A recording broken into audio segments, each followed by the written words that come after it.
नमस्कार मित्रांनो, स्वागत आहे तुमचं माझ्या प्रीती 0923 या यूट्यूब चॅनलवरती। तर आज आपण नागपंचमीची पूजा करण्यासाठी काय काय साहित्य लागतं ते पाहूया। तर इथे मी घेतलेलं आहे 1 वाटी दूध, तर 1 वाटी ज्वारीच्या लाह्या, 1 वाटी तांदूळ आपल्या नागोबाचं चित्र काढण्यासाठी, तर थोडीशी फुले घेतलेली आहेत, अगरबत्ती घेतलेली आहे, एक दिवा सुद्धा घेतलेला आहे आणि एक छोटीशी गणपतीची मूर्ती आणि प्रसादासाठी केळ आणि हे वस्त्र आहे ते कापसाचे। जर तुमच्याकडे गणपतीची मूर्ती नसेल तर तुम्ही एक सुपारी सुद्धा ठेवू शकता। तर इथे बघा आपल्याला एक जागा स्वच्छ करून घ्यायची आहे जिथे आपण नागदेवतेची पूजा मांडणार आहोत तिथे, आणि एखादा पाट असेल तर पाटावरती तुम्ही ही पूजा करू शकता। त्यावरती एक आपल्याला लाल कपडा हातरायचा आहे।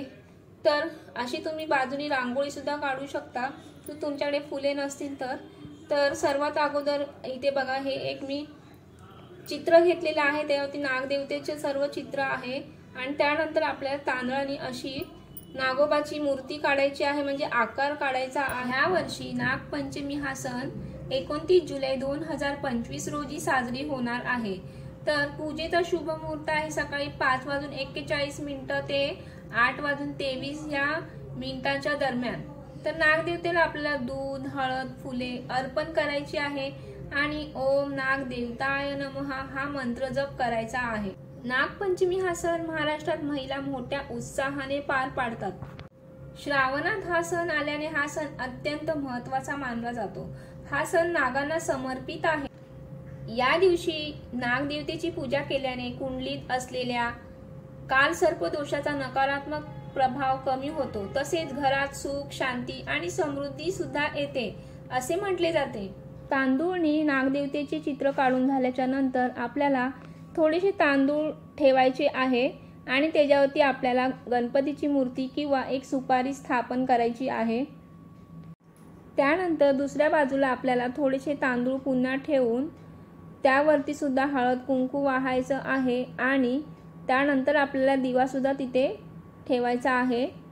अग्निदेवतेशिवाय आपली कुठलीही पूजा पूर्ण होत नाही, त्यामुळे कुठलीही पूजा करताना आपल्याला दिवा हा महत्त्वाचा असतो। तर म्हणून आता आपण इथे दिवा स्थापित करणार आहोत। त्यानंतर आपल्याला जे आपण तांदळाने नागनागिनीचे जे चित्र काढलेले आहेत त्याला सुद्धा आता आपण वस्त्र घालणार आहोत आणि जे चित्र आहे त्याला सुद्धा आपण एक वस्त्र घालणार आहोत। चित्रासमोर सुद्धा आपल्याला फुलं ठेवायची आहेत आणि दिव्यासमोर सुद्धा आपल्याला फुलं ठेवायची आहेत। त्यानंतर आपल्याला प्रसादासाठी ज्या लाह्या होत्या ज्वारीच्या त्या सुद्धा ठेवायच्या आहेत, दूध सुद्धा ठेवायचं आहे, कच्चं दूध घेतलेलं आहे इथे मी, आणि फळं तुमच्याकडे जी असतील ती तुम्ही इथे ठेवू शकता। तर मी इथे केळी ठेवलेली आहे आणि आता आपल्याला दिवा सुद्धा पेटवायचा आहे आणि इथे मी अगरबत्ती सुद्धा लावून घेते। त्यानंतर मी हळद कुंकू सुद्धा आपल्याला इथे नागिनीचे जे चित्र काढलेले आहेत तांदळाने त्यावरती आपल्याला हळद कुंकू सुद्धा वाहायचे आहेत।